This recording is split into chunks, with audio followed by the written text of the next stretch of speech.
Hey, everybody, and welcome to this week's episode of the Trend Report. I'm glad you're here today for what I know is going to be a really interesting and very informative conversation. So I'd encourage you to grab a notebook and a pen, take some notes, because this is going to be really good. I'm excited to welcome Dean McIntyre to the podcast today. Dean is the president of Airsonics North America. Dean, how are you? Very good, Sid. Thanks for inviting me. Well, dude, I'm glad you're here. We finally are connected. So to the listeners here, I'll make fun of myself a little bit. I kind of like doing that. This is our fourth attempt at recording the podcast. So we've had some technical problems a couple of times and then some travel problems where it wasn't conducive. So Dean, after a couple of months of trying, I'm really glad that we're here today to get this thing recorded. We finally made it. I was beginning to think after the third try there that you may be doing this on purpose, but hey, here we are now. So I forgive you. Thank you very much for that, because it was not on purpose, at least not intentionally, right? So Dean, we've been having some conversations about what it is that you do and your organization. Give us a high level view of who you are and what your organization does.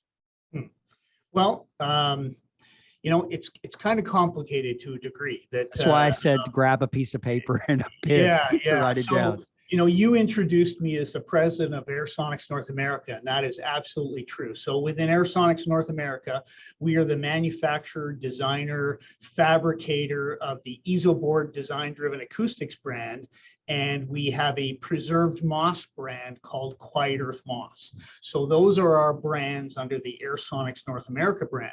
But we actually, within our group of companies, have a number of other brands. I come to the industry through the installation business and have been in the install business for 38 years and are members of Facility Service Network, an installation group out of the US. In addition to that, though, we have what really got me into manufacturing was back in 2008, we designed and patented a product called Swiftspace, which is a mobile office furniture product that has been doing very well for us. And that kind of gave me the bug for manufacturing.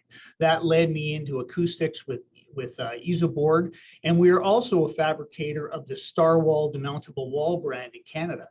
So we've got a number of things on the go that can keep us quite busy.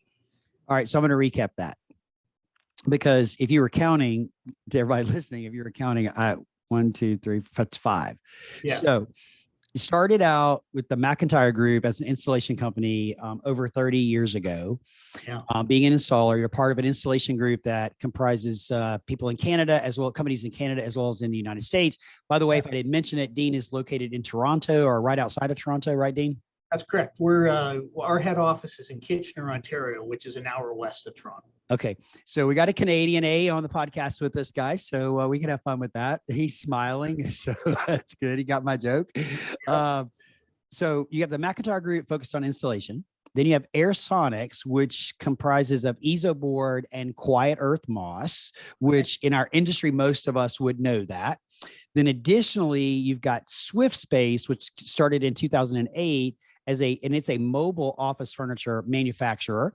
So that's what really got you into manufacturing. And then you do a demountable wall product in Canada called Starwall. So McIntyre Group, Starwall, Swiftspace, ezoBord, and Quiet Earth Moss.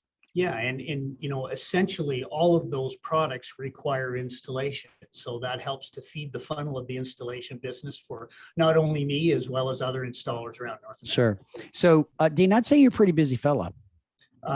Yeah, my wife has actually said to me, no more businesses, no more companies.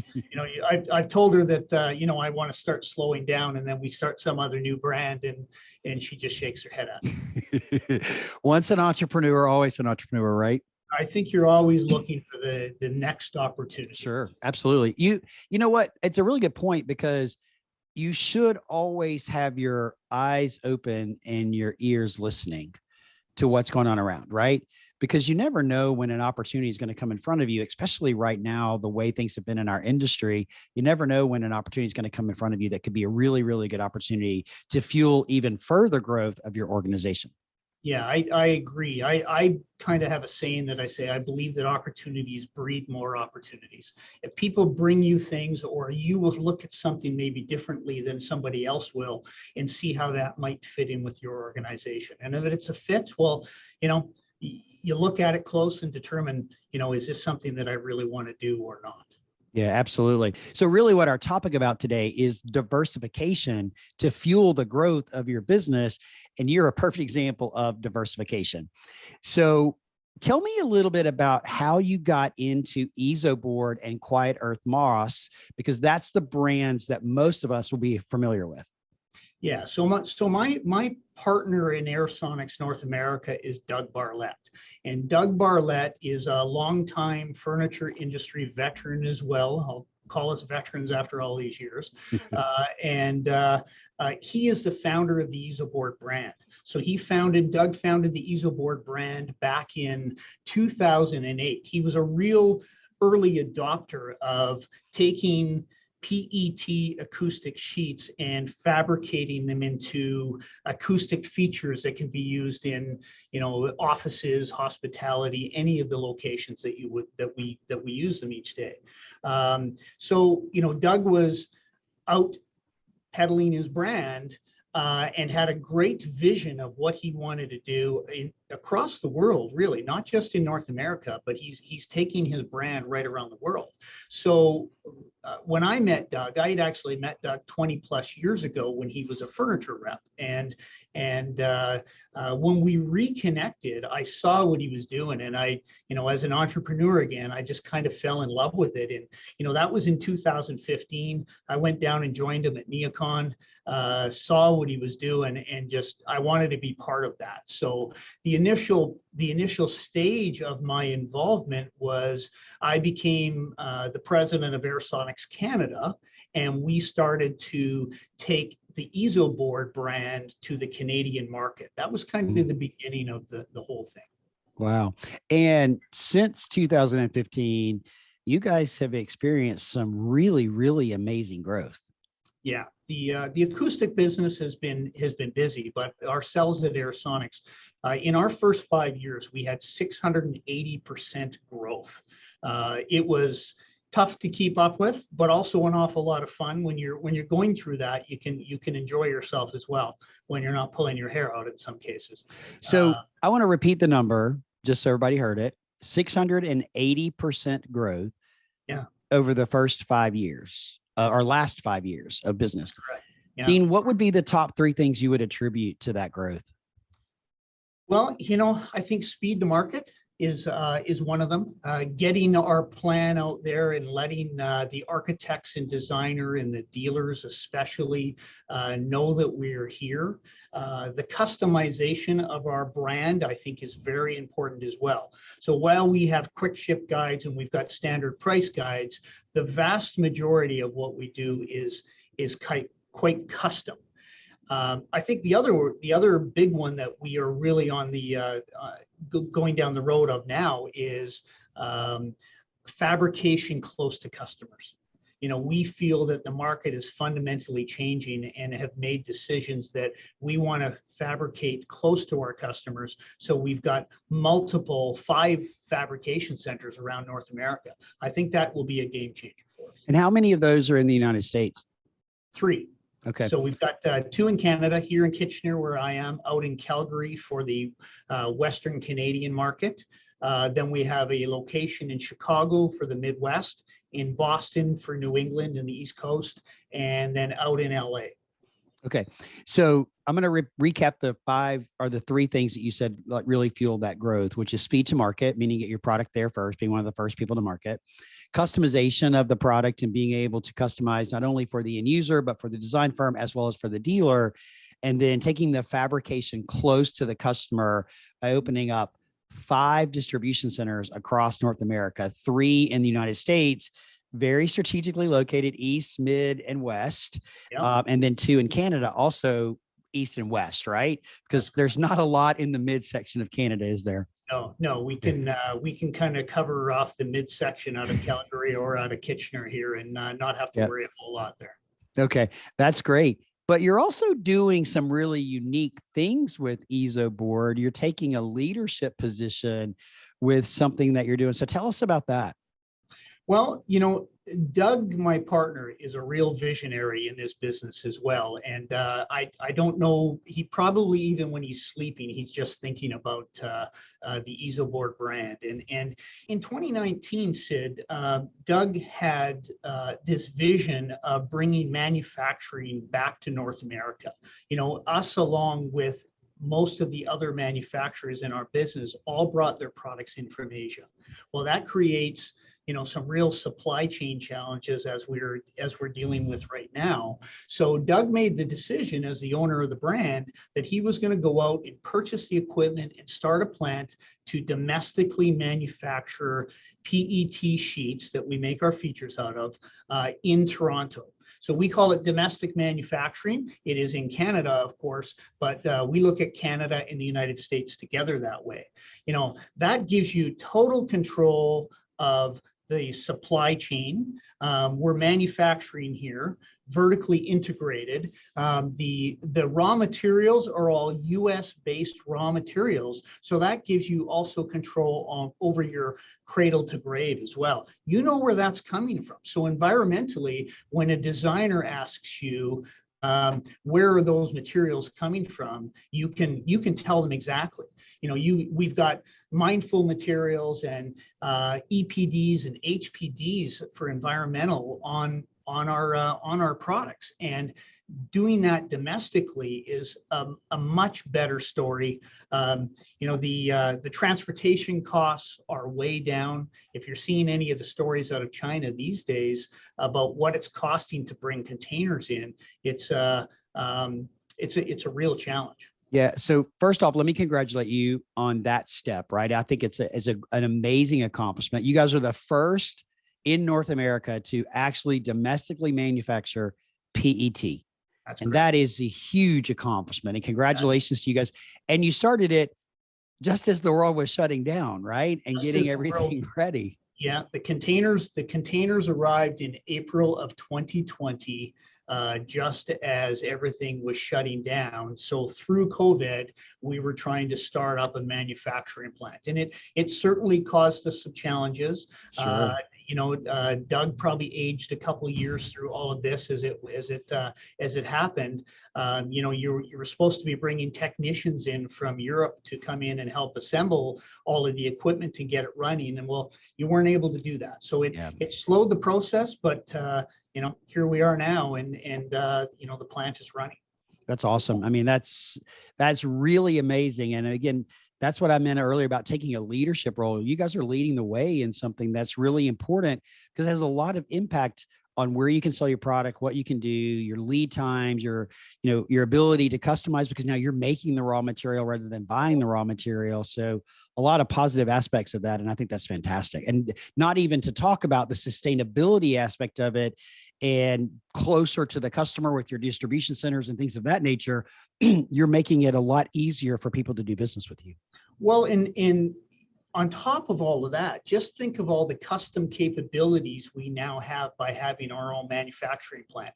Yeah. The custom colors that we can have, the custom thicknesses of material, being able to take other materials, and laminate them onto our sheets and do things that just other manufacturers are not able to do. We truly believe, as we launch more of this in time for NeoCon of this year, that it is really going to give us a step ahead on the market.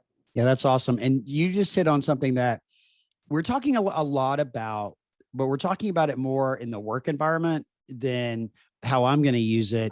But what you're giving our community, when I refer to our community, I'm talking about architects, interior designers, as well as office furniture manufacturers, office furniture dealers. Yes. Flexibility, adaptability, and choice. Yes. Is really what you're providing. And it started with being the first to actually manufacture a really important component in our industry, because we see PET everywhere today, right? Yeah. I mean, it's not just on the ceiling or on the wall tiles or on the hanging screens. We see it on furniture. I mean, we see PET in almost every place that you look. And so that's really exciting for you guys to be leading the way with this domestic manufacturing. So that's awesome. Yeah, and you're right. You know, if you looked back at Neocon 5 or 6 years ago, we were probably one of the only PET manufacturers, fabricators that were there. Then gradually it got, you know, a couple of years later, there was 3 or 4 of us. And then, you know, if you go to Neocon now, it's everywhere. Yeah. And as you said, it's a component of every furniture line out there. Mm-hmm. Some of that we do ourselves as well as OEM. So we provide OEM materials to many furniture manufacturers. So that's just another component of the importance. If you're listening, whatever it is, the role that you have in our industry, whether you're a manufacturer or a dealer, you just outlined again the importance of diversification. Right. I think if anything, the pandemic taught us that we really need to diversify our business and be sure that we're doing a variety of different things in order to keep the big ship afloat. Right. And you've got that. You know, we didn't talk about OEM in the beginning, but it's a great way. And I talk to people about it all the time. Why aren't you doing this? You have something unique. People need it. Why aren't you OEMing? And I think you're using a great example of that, how that can help to fuel the growth of your business. Well, another, you know, a colleague of both of ours, Paul Holland, that's been on your show before, Yep. Has pushed that along to us for a long time. Mm-hmm. Be diversified and don't just rely on one channel of business. And I've listened. Yeah, good for you. I'm glad you're listening. That's great. So on the lines of that diversification, recently or at least recently for me, it may not be recent, you've got Quiet Earth Moss, which is a really cool product and also something that is trending upwards, right? It's a biophilic component. It's really cool. So tell us about Quiet Earth. When did it start and all that kind of good stuff? Well, you know, timing is everything. And, Mm-hmm. and when you look for opportunities, sometimes you don't know how good an opportunity it's going to be when you first start looking. So back in early 2020, I was looking for a new rep in the Western Canada market, and I came across a woman that was a moss specialist. And she was looking at our ezoBord brand, and she started talking to me about moss, and it really intrigued me. Doug and I were both really intrigued by this thing, and we started considering how could we incorporate preserved moss, Quiet Earth Moss, along with our ezoBord brand. So, of course, during the pandemic, as if we didn't have enough to deal with, you know, bringing over manufacturing and getting all that going and dealing just with the pandemic itself, we decided in the spring of 2020 to launch Quiet Earth Moss. So we hired Carmen. Carmen came to work with us on April 1st, just as this pandemic was really getting a hold of us. And through the spring and summer months, we launched Quiet Earth Moss and brought it to the market in the late summer of 2020. So, you know, we are less than a year old with Quiet Earth Moss, but we are seeing rapid growth there again because of how the design community is wanting to maybe change the environments that they're working in. Okay, so I have lots to say to this. Okay, first off, I have a whole complete new respect for your wife and her comments about no more companies. Listening to you describe how Quiet Earth came to be, because it's not like you bought a company, you started a company and launched it right in the middle of a worldwide lockdown. Right from scratch. Yeah, absolutely. Yeah, from scratch. Yeah. Wow. And you also enlightened me, and I think everybody listening to the show right now, there's a moss expert. There's really somebody that's an expert in moss? There is. That's total new to me. I am not a moss expert myself. I will certainly admit that. I can tell you the brand or the types of moss that we sell and so on. But yeah, Carmen knows moss inside and out, and how to design it, which ones are the correct types of moss, because there's various types of moss. Mm-hmm. What are the right ones to use in the right setting, in the right climate? If you're in Dallas. So we may make suggestions on which types of moss are going to be good in Dallas that might not be the same in Phoenix because of a different type of climate. So that is her specialty, and she's helped us launch that through our launch the brand and then get it out to our rep groups and educate all of our reps across North America and customers as well, of course. So if anybody listening, you've not seen the product, it's really cool. And what you do with it is really great. And you were actually able to combine ezoBord and Quiet Earth Moss together, right? Yeah, that is one of the things that we wanted to do that maybe is a little bit different.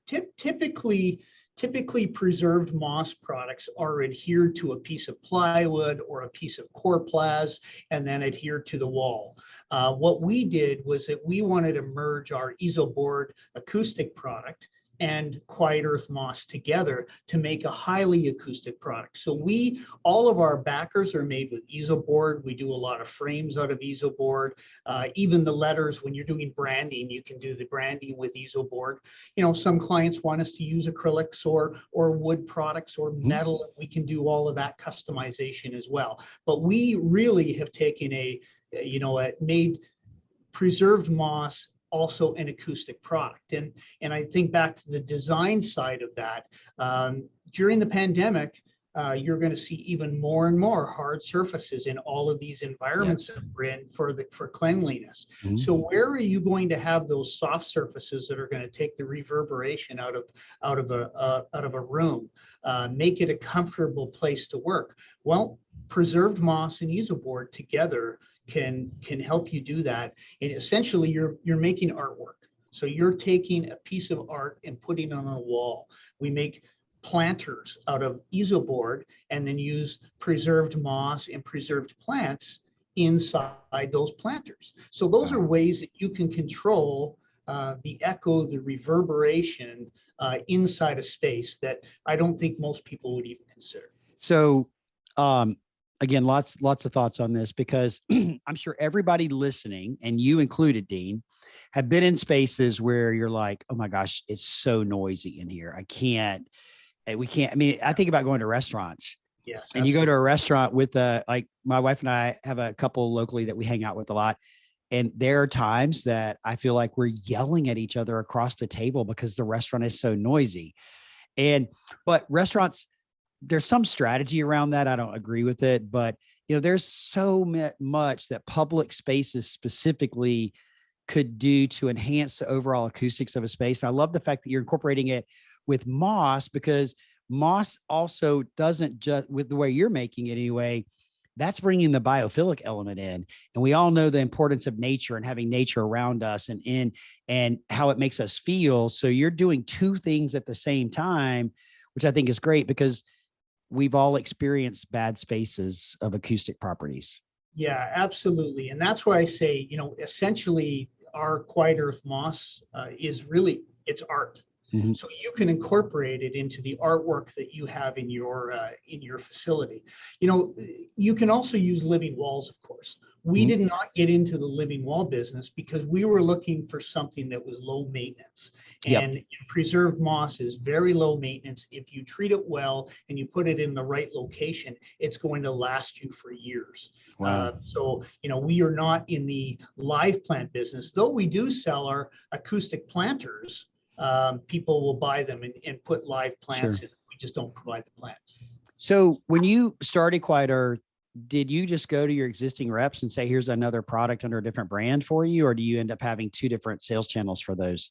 No, that was our first channel that we went to our existing reps. And for the most part, they really loved it because, biophilic design is big these days. Our timing on this was absolutely perfect. And, most of our reps are furniture reps as well.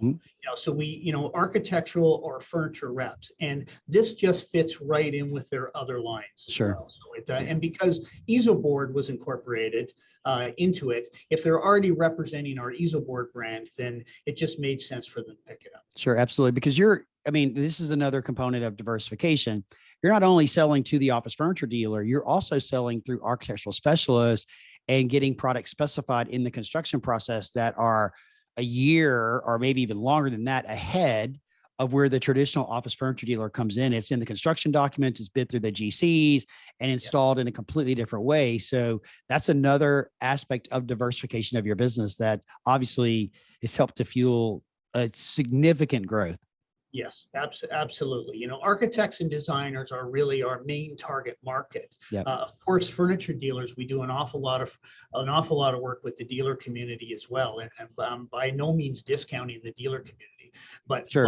but architects and designers, if you can get your product specified into a project, and yeah, you know, the lead time on those can be quite long in some cases, but that's really the goal, to get in on the spec side. Yeah, that's awesome. So, Dean, we're getting near to the end of our time, and I could keep asking you questions because I think this is a fascinating conversation. And, you know, but I do want you to touch for just a minute about Swiftspace.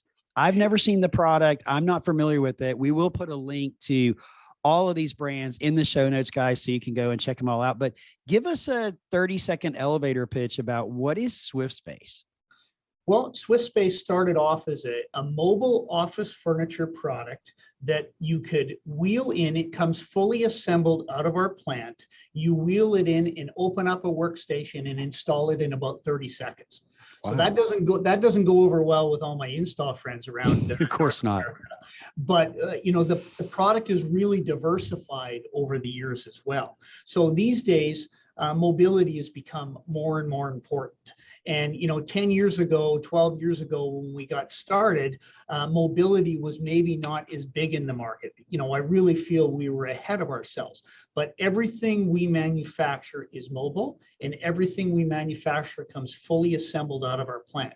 So when you wheel it off the back of a truck, you can put 150 solo 6x6 workstations on a tractor trailer, wheel them out the back, and install them in a day. That's unheard of in our market. So like, hold on. 150, what'd you say? 6x6 workstations on wheels. Yeah. In a truck, you can roll it off and it's wow. Yeah. I've got to go check. Sorry, I'm an old workstation guy, right? I've sold workstations forever.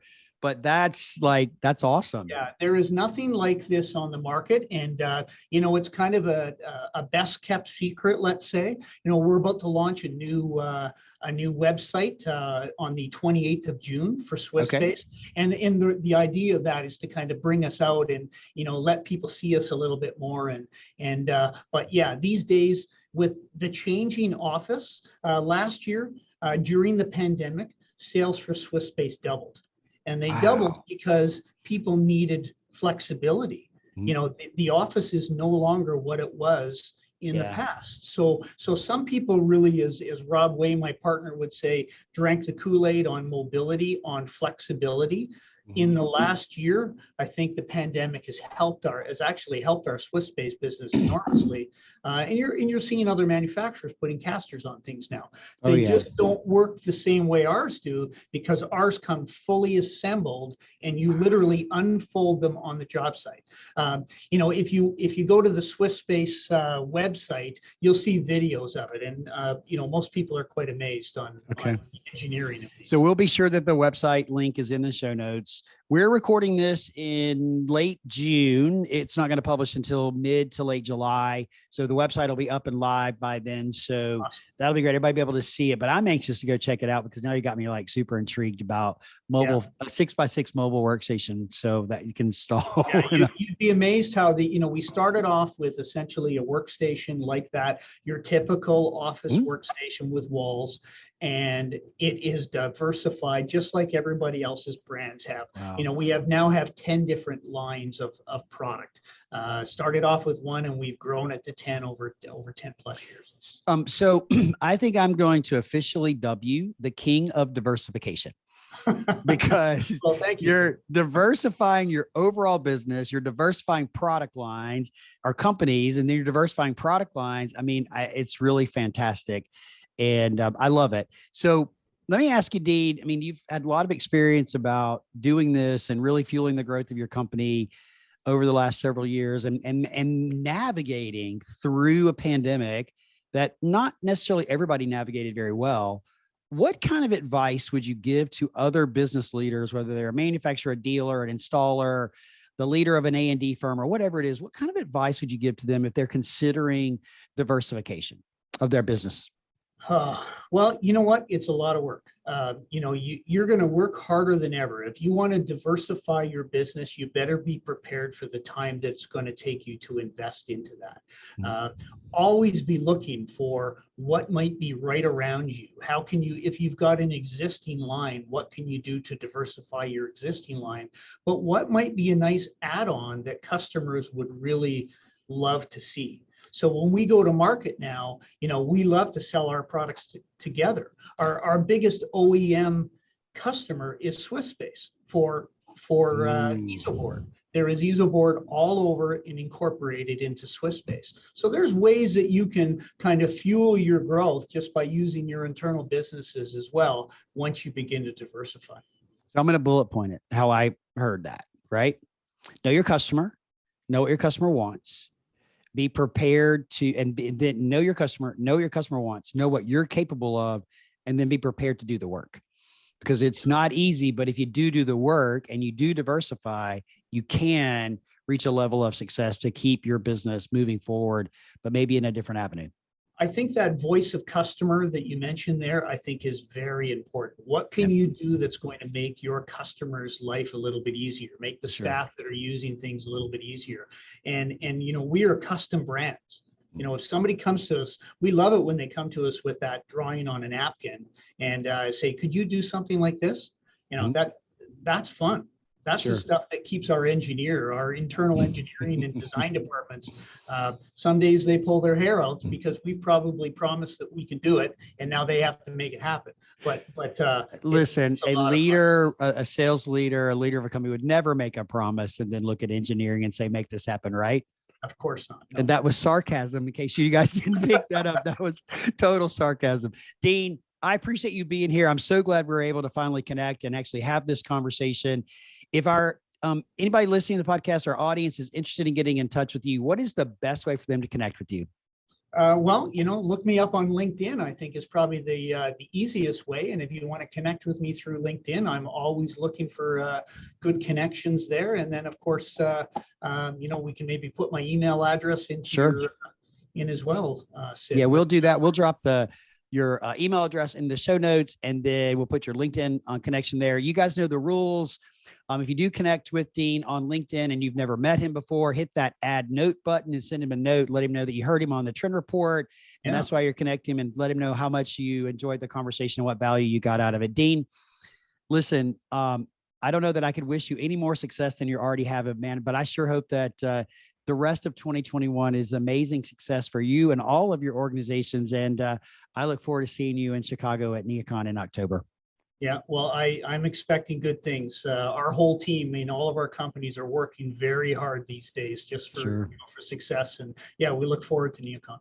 Hey, man, I appreciate being here. We'll talk soon. Okay, take care. Okay, thanks, Sid.